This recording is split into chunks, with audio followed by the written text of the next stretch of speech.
Pinocchio, the Field of Miracles.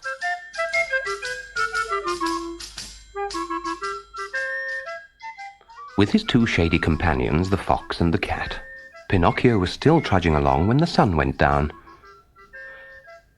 "Look," said the fox suddenly, "there's the Red Crab Inn. We can have a bite to eat, then press on at midnight to arrive at the Field of Miracles by dawn tomorrow." But when they sat down at the table, none of them, it seemed, had any appetite. The cat could only squeeze down 35 helpings of fish and 4 helpings of tripe, while the fox struggled gamely with a few dozen partridges, 6 rabbits, and a hare. Pinocchio ate nothing at all. He could think only of the great day to come. After their snack, the fox ordered rooms for the 3 of them, and they all went off to sleep, leaving firm instructions to be woken at midnight. But when the innkeeper shook Pinocchio awake, he had strange news. "The fox and the cat have been called away early. They'll meet you at the Field of Miracles at sunrise if you make your own way there. Oh, and would you mind paying the bill for all 3 of you?" Pinocchio handed over one of his 5 precious gold coins and hurried on his way. Dark clouds covered the stars, so he whistled to help keep up his spirits. Everything seemed very eerie. And then, as the road led through a dense wood, Pinocchio heard a rustle of leaves behind him. There in the gloom were 2 hooded figures, and they were chasing him. The robbers were catching up fast, so Pinocchio popped the 4 gold coins into his mouth and scrambled up a tree. Surely he'd be safe there. But looking down, he saw the robbers set fire to the tree, and in no time at all, flames were darting up towards him. Pinocchio made a huge leap down onto the ground and raced away again. He sprang across a large ditch and turned to see the robbers fall in, but they were out again in a trice and following as fast as ever. Then, as Pinocchio felt he could run no further, he saw a little cottage and staggered towards it. Just before he reached the door, powerful hands seized him by the throat and a hollow voice demanded, "Your money or your life?" Pinocchio shook his head. "Come on now, no nonsense. Where's that money? Tell us or we'll kill you." "No, no," cried poor Pinocchio, and the coins clinked in his mouth. "No. So, you cheat. No. The money's under your tongue. Well, we know how to shake it out of there." And with a horrible noise, like a fox snarling, the taller of the 2 robbers pulled a noose from under his cloak and slipped it over Pinocchio's head. Seconds later, the poor puppet was dangling from the nearest tree. The 2 robbers slunk away. "We'll be back tomorrow, when you'll be dead with your mouth hanging open."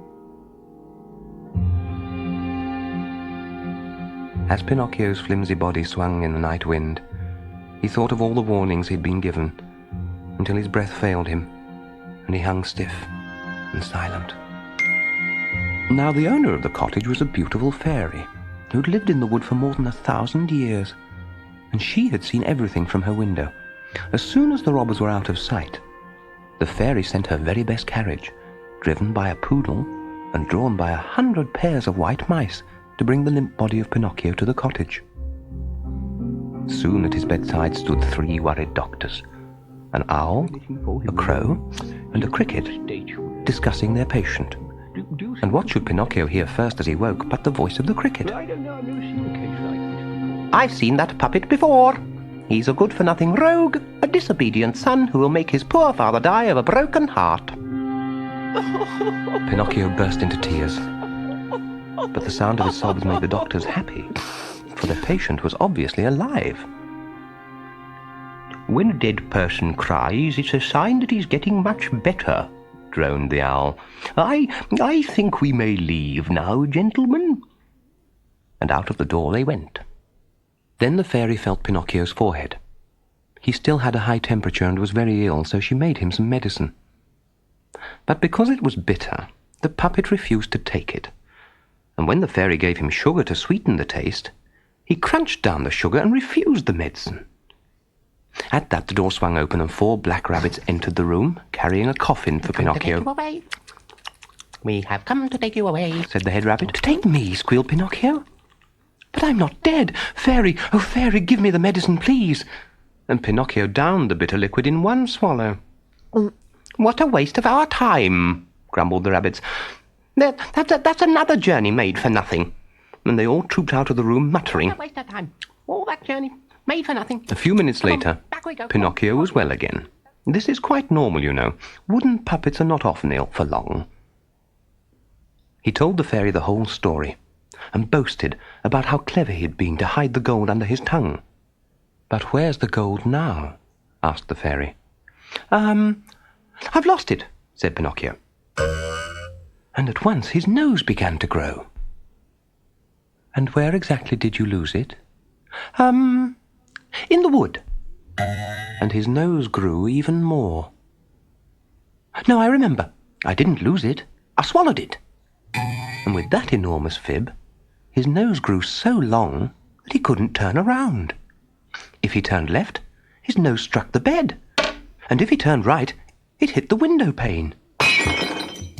"You're lying, Pinocchio," smiled the fairy, and she explained to him that every time he told a lie, his nose would grow. Poor Pinocchio was in misery, and the fairy had to stifle her laughter. So she called a flock of woodpeckers to trim his enormous nose back to its usual size.